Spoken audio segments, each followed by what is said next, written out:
Hello everybody, welcome back to another video. I'm hoping you guys are all having a fantastic day.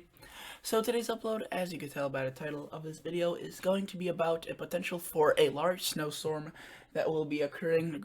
This, again, snowstorm may be a bit deceiving. It will probably have severe weather as well, heavy rain. But for a storm this late, it will have some pretty heavy snow. And it will be pretty impactful, so it's still classified as a snowstorm. And yeah, this is occurring at a pretty late time in the year, April 9th, or that's when I'm recording it. It will be occurring around the 11th, 12th, 13th time frame.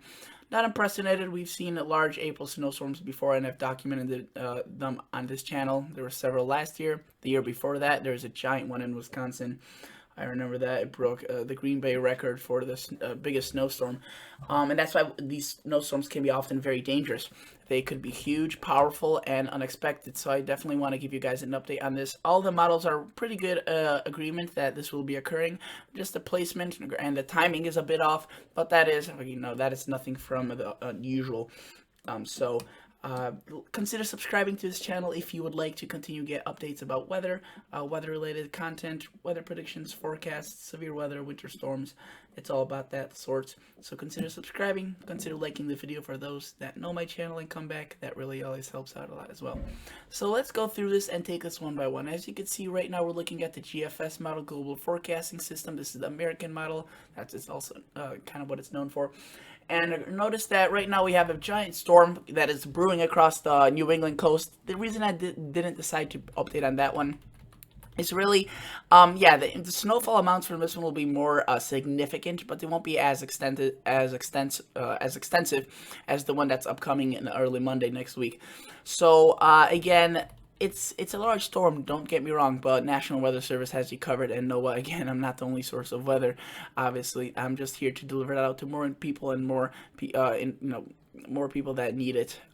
Some people don't have TV or television. So you can see that this storm definitely will bring a lot of snow into Maine, New Hampshire, Vermont, and it's just getting started right now as we speak. So definitely stay tuned. It could get up to 20 inches of snow in those locations.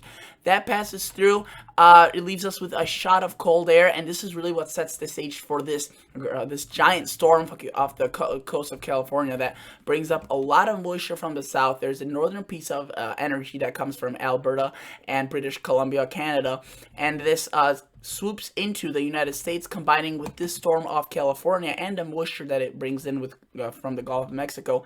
And you could see already by late Sunday, this is not even late Sunday, this is 7 o'clock in the morning Sunday, we have a giant band of snow across Nebraska, Colorado, Wyoming. So the mountains will be getting lots of snow, as well as Nebraska and portions of the plains. Then we get this storm just to an absolute boss level. Seriously, you can see 993. That is very strong, very significant. We'll definitely be dealing with severe weather at this point, it seems. The extent of that is still undetermined. It's a little bit kind of far away in terms of the forecast.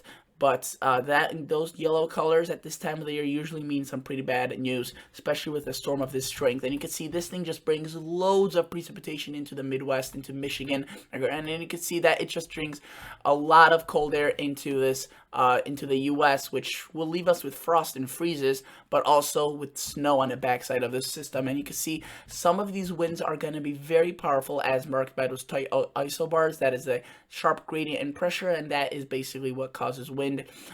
Sharp drops and rises in pressure. That's what causes winds to rush in, and you can see that right there. We have a 978 storm, a very, very powerful system, possibly one of the more powerful systems we've had this year, coming at April, which again isn't unheard of. You can see the northeast coast would also be getting slammed by very heavy rain, and not snow this time, but across Wisconsin, Michigan, the UP, and into Canada, we just get loads and loads of snow. So if you live by Thunder Bay, Michigan, you'd get absolutely slammed by this. The Sault Ste. Marie getting lots of snow as well. Minnesota, maybe not. It's maybe a little bit further to the east of that. But even into northern Illinois, you could probably see a couple of inches of snow, and into Michigan. Then this moves off, and again, it's a very strong storm, and it leaves us with snow squalls, little small disturbances, and lots of cold air. It would feel more like late February, early March than mid-April. And you can see that after that, we see some smaller systems, but that's not really noteworthy, and it could all still change. but it seems like a cold weather pattern will remain. And let's talk a little bit more about the storm. So let's see how much accumulated precipitation it puts out in terms of rainfall and snow. You could see a lot of rain across the Midwest. You could see up to an inch, 2 inches of rain, and Ohio also seeing rain, Indiana, Illinois, mainly Michigan though getting the brunt of it up towards the northern part of the storm. The other section is the southern U.S. and you can see thunderstorms and heavy rain, probably some severe weather. You could see just an absolute absurd amounts of rain. And again, this is a GFS model, so it's not really high resolution. So it really produces their rainfall amounts as much more widespread than they actually will be, since it's more thunderstorm like in nature. This rain, there'll probably be pockets of up to 6, 7, 8 inches if the storms train over one certain area. However, if we're talking about an inch of rain, 2 inches are still probably going to fall across most areas. Just those heavier pockets of 6, 7 are not showing on this because of the GFS being what it is, a global model, not really a high resolution model. So let's look at some of the snowfall amounts. As you could tell by some of the rainfall amounts, they could be pretty significant, up to 10, 11 inches of snow, and that is marked by this model. Again, the GFS is a little bit off with these amounts. I think that there will be quite a bit more. The European does a bit better. You can see it shows a widespread 6, 4, 5 inches. I think it'll be a little bit more. You can see into northern Illinois some snow, as far as Missouri, into Michigan. It really blows it up across portions of Canada. But I think some of these amounts will be spreading into Wisconsin and northern Michigan. You can see they have it across Sault Ste. Marie, Marquette, right there into UP of Michigan. 15, 16 inches of snow, definitely not out of the question. In that green, that is basically over a foot. Let's look at the Canadian model snowfall amount. You can see that this is a little bit more realistic. They have it a little bit further to the west and north. So, like I said at the beginning of the video, the differences in the weather models are still present, and they will be probably till the day of the storm. To be honest with you, as many of these models always bicker with each other. And this is the Canadian. You can see it puts out way more snow across the Midwest, Wisconsin, Iowa, Nebraska. Maybe there won't be this much, but I think there will be a widespread swath of that pink, which is above 6 inches, which the GFS doesn't show. But you could see just loads and loads of snow by the UP of Michigan. That is some very significant snow, and you can see maybe even up to an inch of snow across Missouri into Illinois and into Indiana. So many locations have broken fruit trees have broken buds, and flowers have begun to sprout. So that may put a little hinder on this some of the snow, and especially the cold air that will follow. Let's look at the European model. European model has been in very good agreement with the other models. So in that, at least in that case, the models have done a pretty good job, as they've shown the storm pretty far out, and they've all agreed on it. If you recall, I made a video on it several days ago, and it's that same storm that I'm making this video about. Okay, and again, it seems like things are looking pretty consistent with the storm. And you can see the European also puts out a giant 984 millibars of pressure storm. Very strong winds. I mean, I could just imagine the howling winds would be on this backside, and really from the bottom side as well. It could probably get very warm across the northeast. As you can see, all storms spin counterclockwise, so it would bring back very cold air behind it. So that explains why there would be so much frost and freezes, but also explains why there's so much warm air out ahead of it, as it just rushes the warm air in here, and with such strength it could do so at a very fast pace. So we could definitely be in for a doozy out of this. And let's look at the 120. You can see it brings it up to about Hudson Bay, James Bay, this little thing right here. Not really little. On a map it looks little, but it's bigger than any Great Lake. That's James Bay. The larger area up here is Hudson Bay. And you can see that it brings it up there.